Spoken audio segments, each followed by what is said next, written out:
ఉంటే నన్ను సాధించు. నీకు ప్రతీకారం తీర్చుకోవాలని ఉంటే నా మీద తీర్చుకో.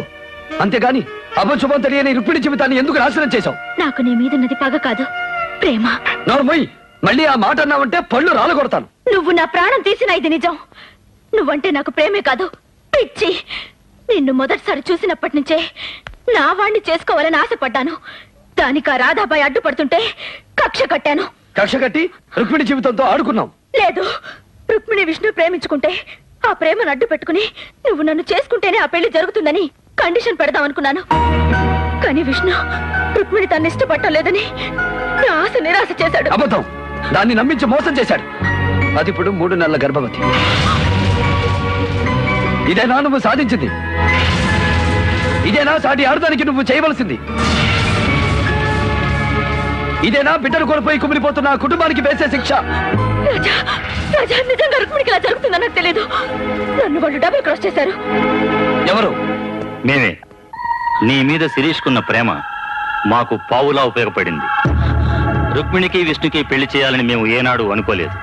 అది చెడిపోతే ఆ పాపం కూడా మీ ఫ్యామిలీ మీద పడాలని మేమే ప్లాన్ చేశాం. రాజా, ఇన్నాళ్ళు నీకు జరిగిన నష్టం ఒకెత్తు, ఈ రోజు మీ ఇంట్లో చెప్పని ఏంటి అది చెప్పేది నువ్వు వినేది? నేను చేసిన పాపం రుక్మిణికి తగలకూడదు. మీ ఇంటికి వెళ్ళు. అక్కడ నిర్మలకి విష్ణుకి నిశ్చితార్థం జరుగుతుంది. నన్ను వెంటనే వెళ్ళి ఆపు ప్లీజ్.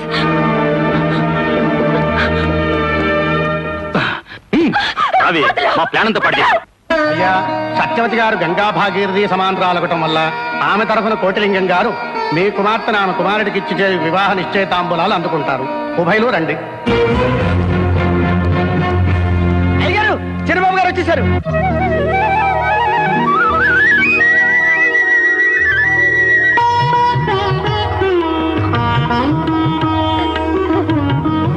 రాజా, రాజా, నీకు చెల్లెలంటే పంచ ప్రాణాలని నాకు తెలుసు.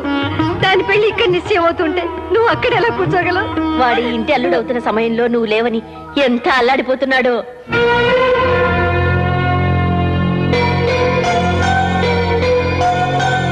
అయ్యా, ఈ లగ్నపత్రిక వాడికి ఇవ్వండి.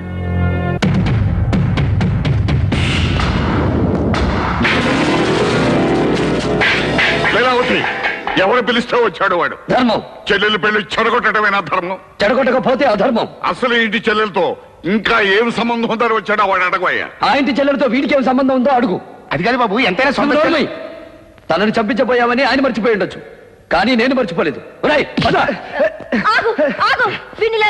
అందరూ చూస్తూ ఊరుకుంటారే. నీ కొడుకు రుక్మిణిని మోసం చేసి 7 అడుగులు వేయకుండానే శోభనం గదిలో అడుగేశాడు. ప్రేమించాడని చెప్పి ఒక పేదింటి పిల్లని మోసం చేసి డబ్బు కోసం మరో గొప్పింటి పిల్ల మెడలో తాళికట్టడం న్యాయమా? ఇదంతా అబద్ధం. నిజం చెప్పరా? నిజమే. వచ్చిన భాస్కర్ గారిలాగే వాడి చెల్లెలు కూడా ఉన్న ఇంటి వాడి కోసం వలవిసి ఉంటుంది. అలాంటి దానికోసం నా కూతురు గొంతుకొస్తావా? జన్మనిచ్చిన మనిషి అయిపోయావు. ఇదే మాట ఇంకెవడైనా అనుంటే 7 జన్మల వరకు మర్చిపోలేని సమాధానం చెప్పుండేవాడు.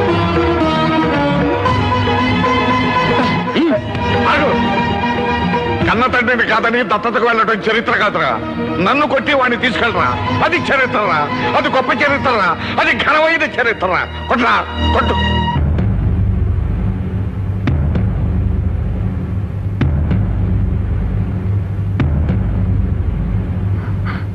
అడ్డు లేవండి. లీలావతి, ఆ రోజు ఇంటి పరువు పోయింది, ఈ రోజు వంశం పరువు పోతుంది. ఇది నా కూతురు బ్రతుకు విషయం. అడ్డు లేకపోతే నీ కూతురే బతకదు నాన్నా. చెడగొట్టిన వాడిని అల్లుడిని చేసుకోవడం నీకిష్టం ఉన్నా, చెడిపోయిన వాడిని మొగుడిని చేసుకోవడం నా చెల్లెలకి ఇష్టం లేదు. అడ్డులే. నేను రుక్మిణినే పెళ్లి చేసుకుందాం అనుకున్నాను బావా. ఆ విషయం మావయ్యతో చెప్పావంటే నేను విషం తీసుకుని చచ్చిపోతానని మా అమ్మ బెదిరించింది. విన్నావుగా? ఇప్పటికైనా కళ్ళు తెరు.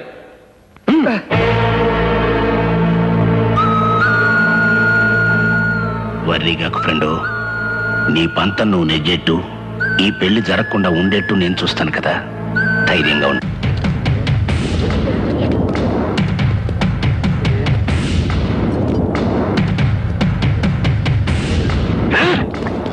ఈ రోజు నా చెల్లి పెళ్లి.